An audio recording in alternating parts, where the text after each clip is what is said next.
Hello everyone, it's Monday, January 13th, and I decided to do a little something different for my blog today. I decided to record it rather than type it. I've had a lot of problems with typos lately, so I decided that maybe my voice and hopefully some good grammar structure would be a little bit better.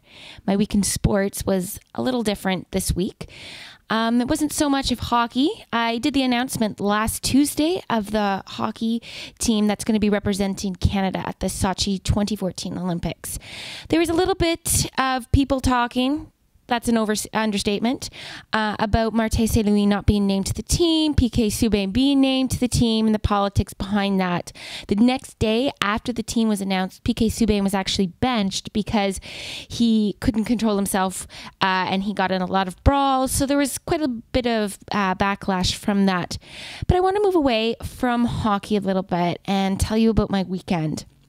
When we move into the Olympics, of course, some of those big sports like hockey get a lot of attention. But there's those other sports that people don't pay attention to throughout the year that really come out in the highlights in the Sochi Games or in any Olympic Games that tell us the depth of talent that we have in Canada when it comes to the Olympics.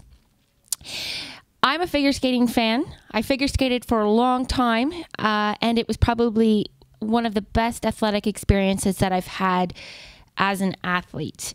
If I could afford it, I probably still would skate. If I was 15 years younger, I probably would still be gunning for it. If I have a daughter, if I ever have a daughter or even a son, I'll definitely put them in skating, and hopefully they'll choose to go as far as they can with it.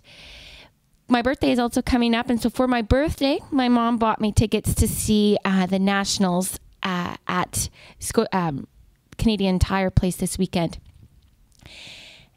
It was unreal. I had the chance to sit there and see the defending Olympic champions Tessa Virtue and Scott Moir in the dance competition. I saw three-time world champion Patrick jAN compete for his national title. I saw pair skaters and the medal ceremonies. But you know what? Seeing it live compared to seeing it on TV, there is no comparison.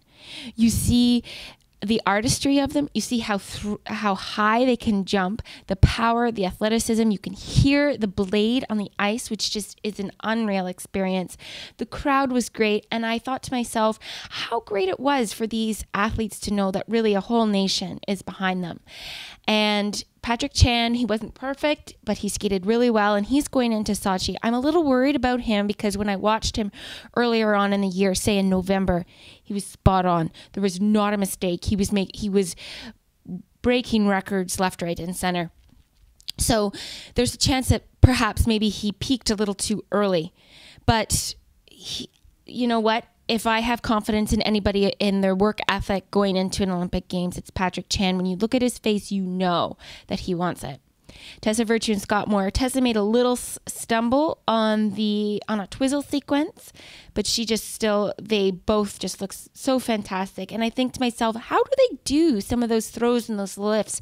He twists her around so quickly, you can't even see her skate blade.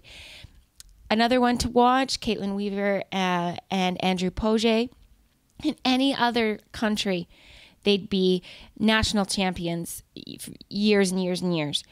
But because they're coming after Tessa Virtue and Scott Moir, they have to settle for the silver. But I think that they're okay with it.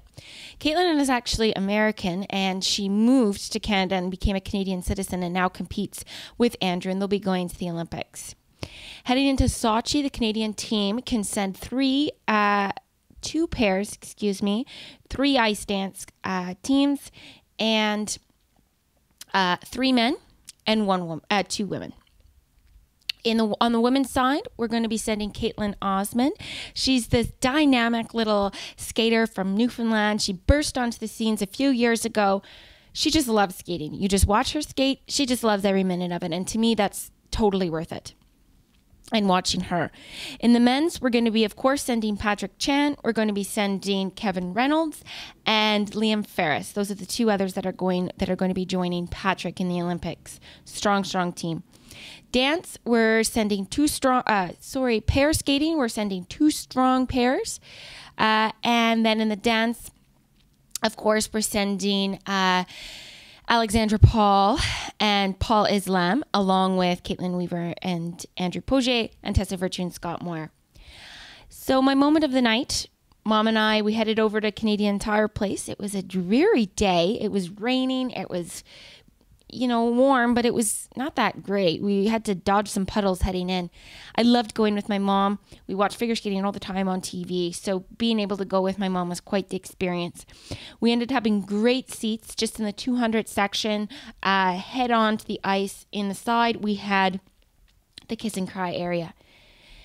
My moment of the night, did not come from the gold medal, from any of the gold medals, or from any of the champions. In fact, my moment of the night didn't even come from something that happened on the ice. It was something that happened behind me.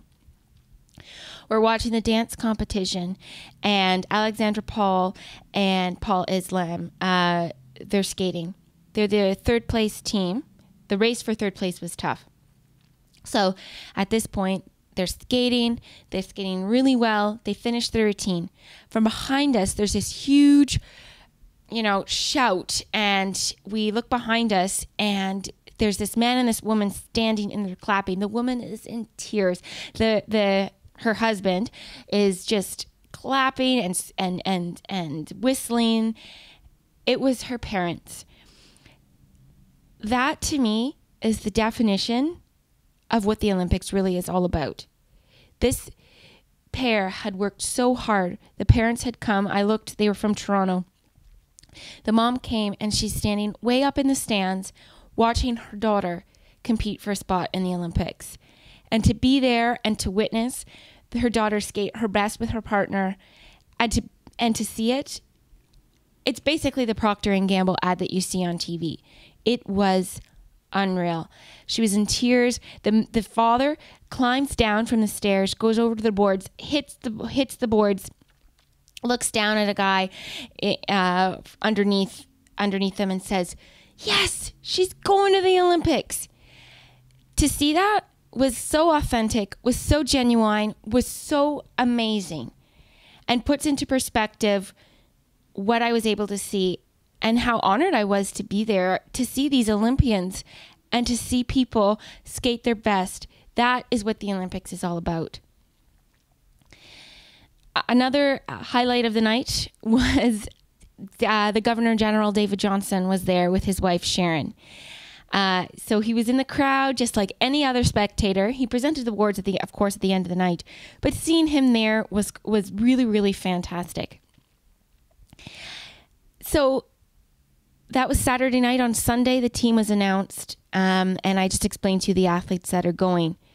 They have less than a month now to prepare for Sochi, but I really, really have confidence in the skaters that we're sending, and I am so excited to watch the Olympics. And for anyone that's really listening, take a look at these athletes and really realize what, in any sport, what it takes to get to the Olympics.